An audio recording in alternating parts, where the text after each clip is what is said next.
We were contemplating on the translation of the word chemda, and we came about with lust, materialistic lust. What else? Yearning, coveting, etc., etc., etc. All these things. So let's call it chemda, and you know what we're talking about. Chemda avatumah is the father of all impurities. Why? Because chemda brings about hatred, jealousy, brings gezel, oppression, shvuat shaker, swearing in vain, killing, which is the 10th, by the way, of the 10th commandment, and we already said that is corresponds with Ani Hashem Elokecha. It starts with Ani Hashem Elokecha, ends with Thou should not covet, and that's everything else is all in between. And it says V'shkula kechulan, and it all depends. All the other ones, don't kill, don't lie, don't swear, don't this, don't that. It's all comparable with that. Take all the other commandments, put them against that one, they're all going to be equal. Why? Your eyes are not going to ever be content like the eyes of a snake. It's always empty. It's always wanting more. More. It's never enough. On the nachash, on the snake, we say he eats dirt. Why? It needs to digest. So therefore, that's what he eats. There's a lot. And why? Because it's never enough for him. He always wants more. You give him a steak, he wants two. You give him two, he wants a whole cow. So therefore, there's something wrong with a person who never says, okay, Baruch Hashem, I have enough. Todah Rabbah, thank you. I want more. At what price? You want to get a big job. You want to make a lot of money. You want to be a big shot lawyer. Nothing against them, but you want to be a big shot lawyer. That's not a problem. I don't have a problem with that. Do you have a problem with that? Do you know what's involved in that? What's your price? Are you going to work 16, 17 hours a day? Yeah, I'm going to work it for a few hours, for a few years. After that, it's all going to be okay. Who told you you're going to make it like that? Do you know what you're getting yourself into? How about you going to work for 16, 17 hours, 10 years in your life? 10 years compared with the rest. But what are you going to sacrifice along the line? How about your kids? How about your wife? How about your relationship? How about you as a person? Are you going to have time for yourself to grow? What are you paying for that? I'm not saying don't work. I'm not saying don't strive. But with a limit as well. That should have a limit. You're letting your desires out of control. You want to be a doctor. Why do you want to be a doctor? Do you know what's involved with being a doctor?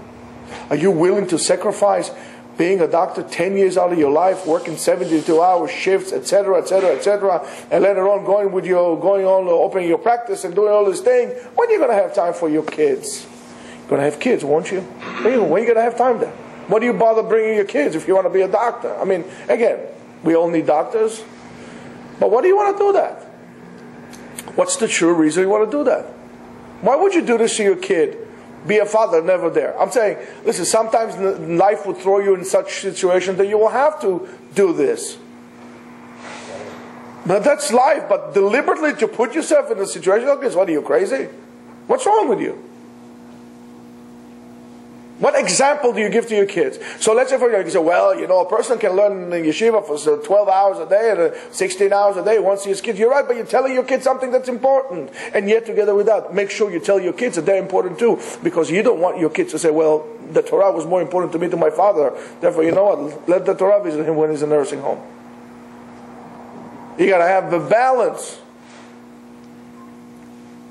So if you're going to give your kids an example, the money is the most important thing in life, guess what? When you're going to have a lot of money one day, since this is what you told your kids, that's the most important thing in your life, you are going to be the obstacle between your kids and the money. How about that? Were you willing to pay the price?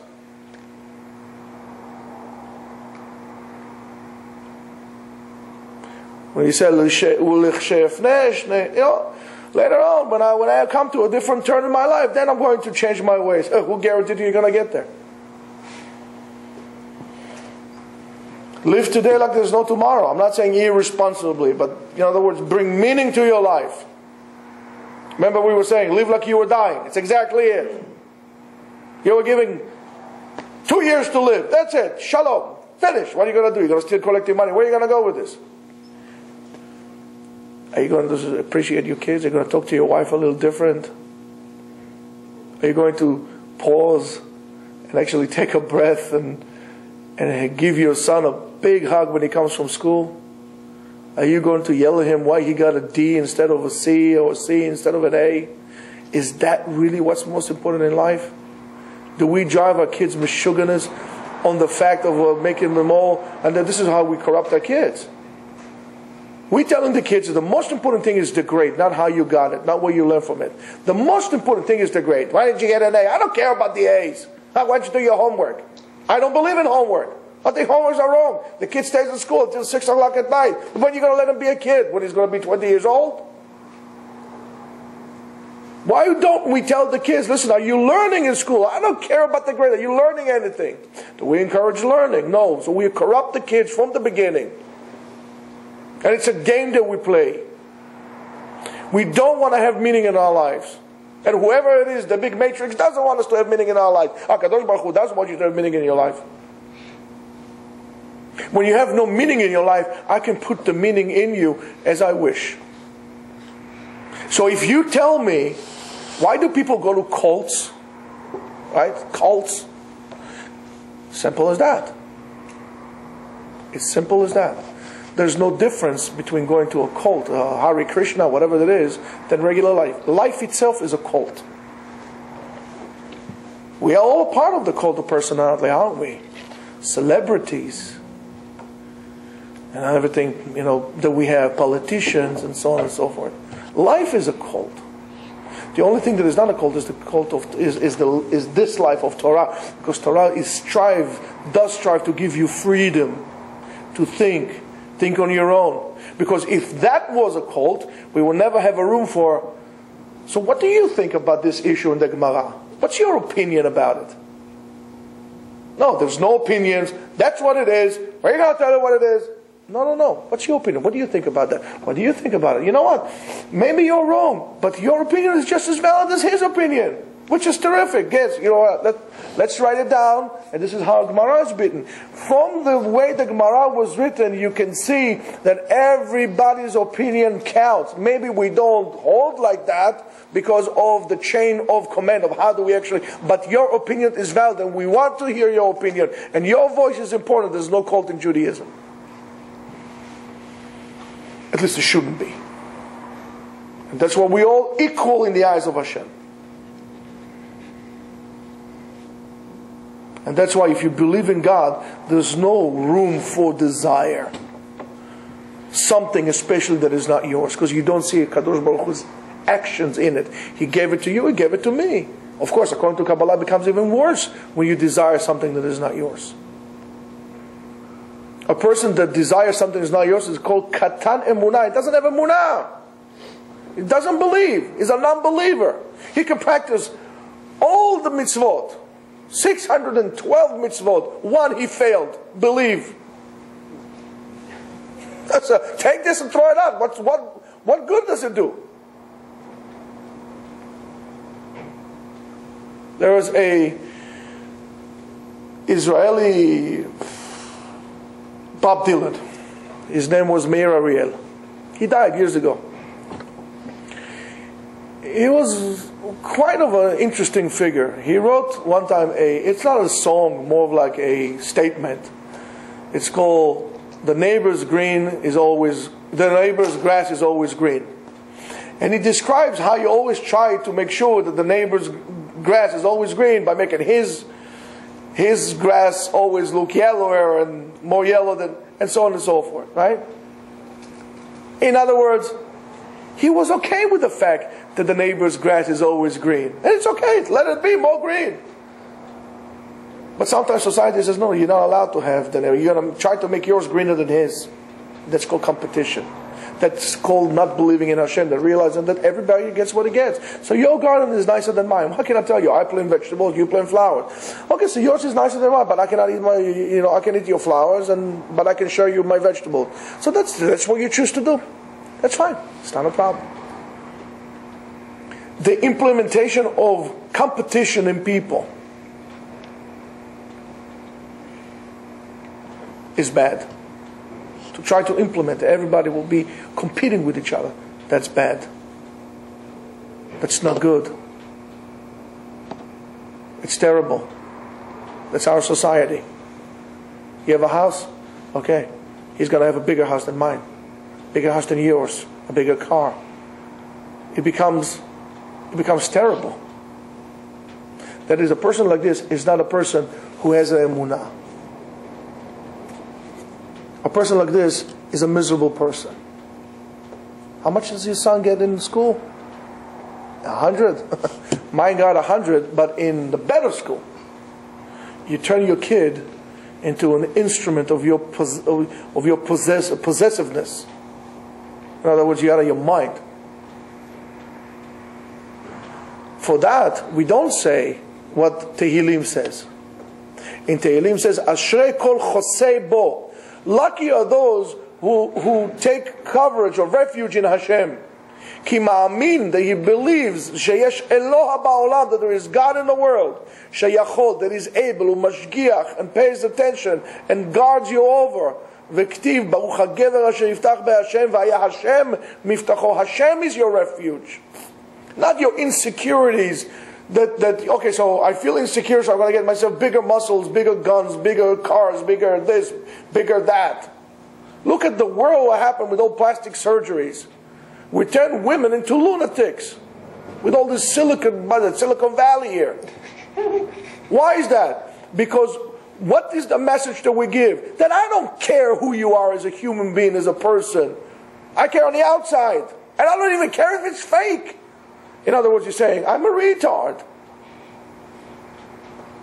Oh, what's wrong with you? This is not acceptable in the ways of halakha. There was a rabbi who died recently in Israel. And he was a quite controversial rabbi, but he did two things that he asked to be done in his funeral. He asked to have two songs sang in his funeral. One is Ein li eretz acheret. I don't have another land. This is my land. You know what's the second one? He asked to be sang, because his wife was there, Eshet Chayil, women of valor. Why? Because he used to love to sing this to his wife, and now that he's dead, he's not going to be able to. So for the last time, he wanted that song to sing, dedicated from him to his wife. For all you married people, when was the last time you felt like you want to marry your wife again? I mean, not the actual ceremony, maybe the actual, but when, I'm not talking about the halachic thing, because you're married. But when did you find this excitement in you that you wanted to marry her again? If you didn't, you have a problem. Not with your marriage. You have a problem with yourself. What happened to you? I mean, you didn't want to marry this woman one time. What happened now? Why didn't you find it inside of you? What happened to this in you? When you're singing Eshet Chayil to your wife, you're not just doing a ritual, Eshet Chayil, okay, let's go to the food. Eshet Chayil, because you are acknowledging what your wife had done for you. This woman who sits in front of you, better than any other woman in the world. All the pretty ones, the smart ones, the rich ones, the poor ones, the dirty ones, the clean ones. No, nobody is as good as you. And you did to me better than any other woman in the world, and you are more desired and cherishable to me than any other woman. Eshet Chayil mi'imtza. I am so lucky I found a woman like this. Rachok mipenim michra, batach balev ba'ala, I trust you. Kamu banea v'Yoshua. The sons, get up and praise your mother. Ba'ala v'yehalela, the husband should praise her. Rabot banot asu chayil. Many women did great things in the world, but you, alit al kulana, you're superior to all. Say it in your mouth.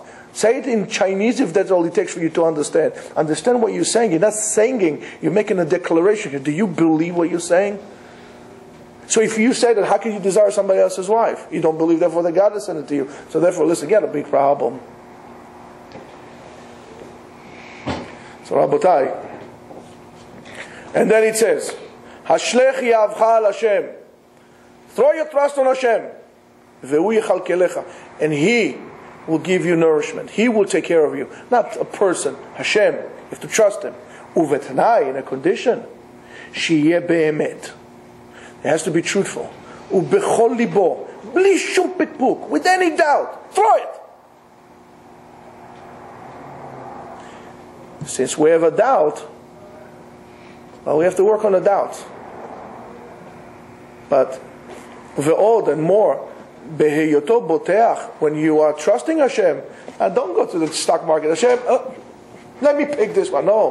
What are you going to do with your bitcha? Ya'asok b'torah u'v'mitzvot b'chol hirur klal. When you're learning Torah, when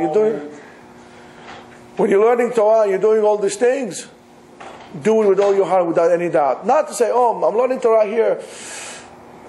Maybe I could have done something else. Wrap another package, build another house, flip another burger, make another deal. No, when you do that, all your heart. Tocho kevaro, inside out. When you learn in Torah, the whole world does not exist. HaKadosh Baruch Hu, my life is in your hand. I'm doing what I'm doing because I trust you with all my heart. And how I'm going to do it? Talk the talk and walk the walk. Sit down and learn. Do it with all your heart. There's nothing better than you to learn Torah. Anything in the world you could regret besides learning Torah. But do it truthfully. Don't do it in order to get a reward. Do it because that's what you want HaKadosh Baruch Hu. So thank HaKadosh Baruch Hu for everything you have. Even if you have a 15-year-old jalopy. As a matter of fact, if anybody wants to sell a nice pickup truck, it's old, I'll take it. The older the better. Be thankful for what you have. See the bracha in everything that is yours. Don't desire more. I want to buy more. I want to buy more. I want to buy more. I want to buy more. I want to buy more. I want to buy more. Why do you want to buy more? Because you don't see the bracha in what you have. More and more and more. For what? More money for what? To spend it, so why are you working? To spend it, so why are you working? You don't see the bracha. When you choose your mate, your wife, look at what is important, not in the production outside. And never, ever be afraid to say, thank you. You are the best. You are the best, and you are the best thing that happened in my life. And you should be so lucky to one day realize that the women you pick to be your wives, more than a husband to a wife, it's a wife to the husband, it's the best thing that happened to you in your life. And when you realize that, be the first one to admit it. Every Shabbat, Eshet Chayil Mi'imtza, sing it to your wife, look at her, and be grateful. That is finding Hashem in everything. I wish you all happy hunting for wives and happy blessing, and make sure, and really your homework, and whatever goes through your day today, even if it's just for one day, I want to give you homework. Your homework is to find the bracha, the blessing in everything that happens or you have or comes your way today. Not the complaint. I want the bracha. Start practicing in that. Finding the bracha. It will become a habit. But find the bracha in everything that comes your way. Find the good in everything that comes your way. Most likely, at the end of the day, is going to be a better day. If not, we're going to talk. Have a great day.